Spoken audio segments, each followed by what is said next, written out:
A Chair for My Mother by Vera B. Williams.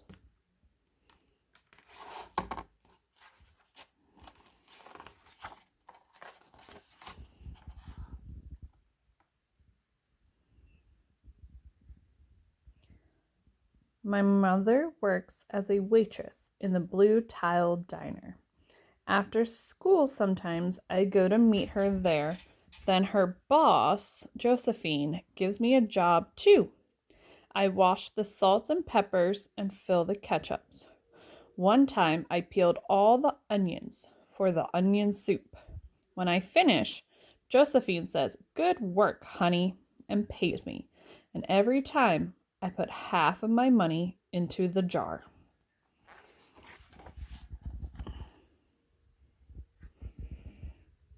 It takes a long time to fill a jar this big. Every day when my mother comes home from work, I take down the jar. My mama empties all her change from tips out of her purse for me to count. Then we push all the coins into the jar. Sometimes my mama is laughing when she comes home from work. Sometimes she's so tired she falls asleep while I count the money out into piles. Some days she has lots of tips.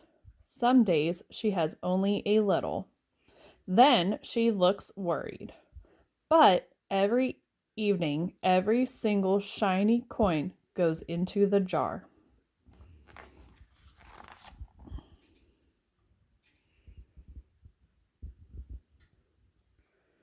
We sit in the kitchen to count the tips. Usually, Grandma sits with us too while we count. She likes to hum. Often, she has money in her old leather wallet for us. Whenever she gets a good bargain on tomatoes or bananas or something she buys, she puts by the savings and they go into the jar.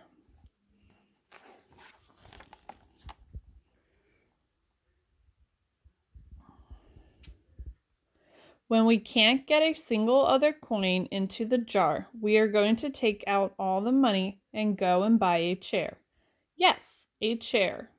A wonderful, beautiful, fat, soft armchair. We will get one covered in velvet with roses all over it. We are going to get the best chair in the whole world.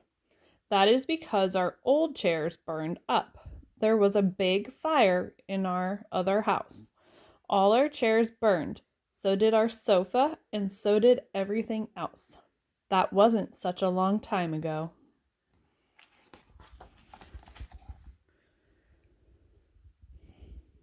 My mother and I were coming home from buying new shoes. I had new sandals. She had new pumps. We were walking to our house from the bus. We were looking at everyone's tulips. She was saying she liked red tulips, and I was saying I liked yellow ones. Then we came to our block.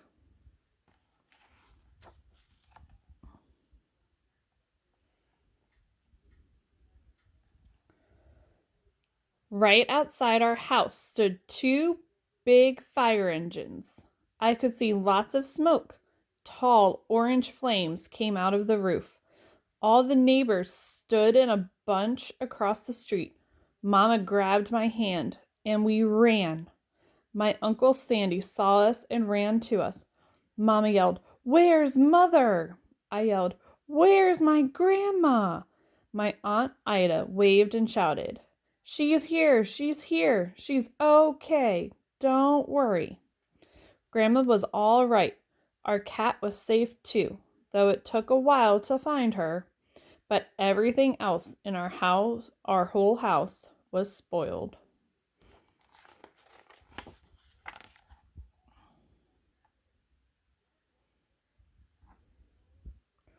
What was left of the house was turned to charcoal and ashes.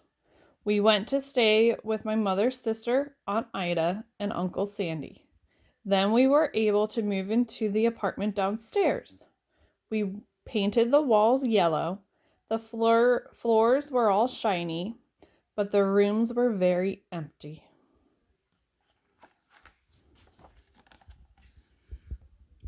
The first day we moved in, the neighbors brought pizza and cake and ice cream, and they brought a lot of other things too. The family across the street brought a table and 3 kitchen chairs. The very old man next door gave us a bed from when his children were little. My other grandpa brought us his beautiful rug. My mother's other sister, Sally, had made us red and white curtains. Mama's boss, Josephine, brought pots and pans, silverware, and dishes. My cousin brought me her own stuffed bear. Everyone clapped when my grandma made a speech. You are all the kindest people, she said, and we thank you very, very much. It's lucky we're young and can start all over.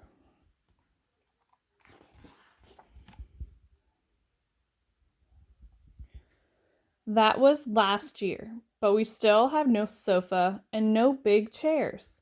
When Mama comes home, her feet hurt. There's no good place for me to take a load off my feet, she says. When Grandma wants to sit back and hum and cut up potatoes, she has to get as comfortable as she can on a hard kitchen chair. So that is how come Mama brought home the biggest jar she could find at the diner, and all the coins started to go into the jar. Now the jar is too heavy for me to lift down. Uncle Sandy gave me a quarter. He had to boost me up so I could put it in.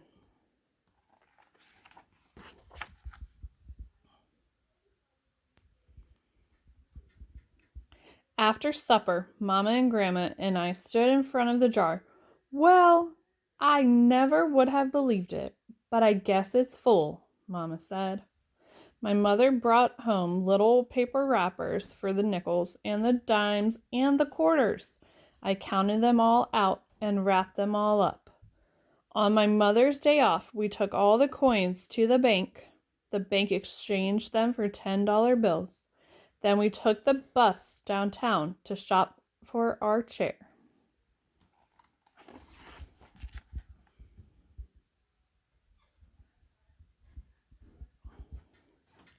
We shopped through 4 furniture stores. We tried out big chairs and smaller ones, high chairs and low chairs, soft chairs and harder ones. Grandma said she felt like Goldilocks in the 3 bears, trying out all the chairs.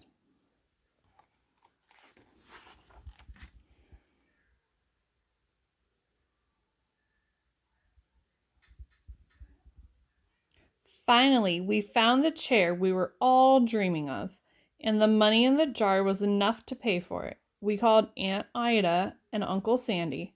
They came right down in their pickup truck to drive the chair home for us. They knew we couldn't wait for it to be delivered.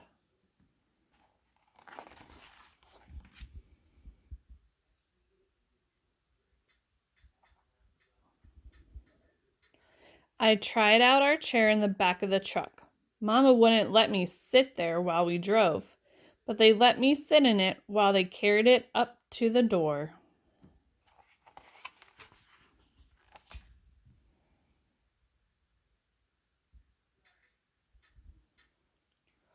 We set the chair right beside the window with the red and white curtains.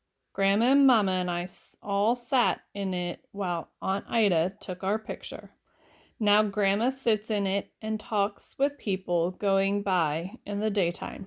Mama sits down and watches the news on TV when she comes home from her job. After supper, I sit with her and she can reach right up and turn out the light if I fall asleep on her lap. The end.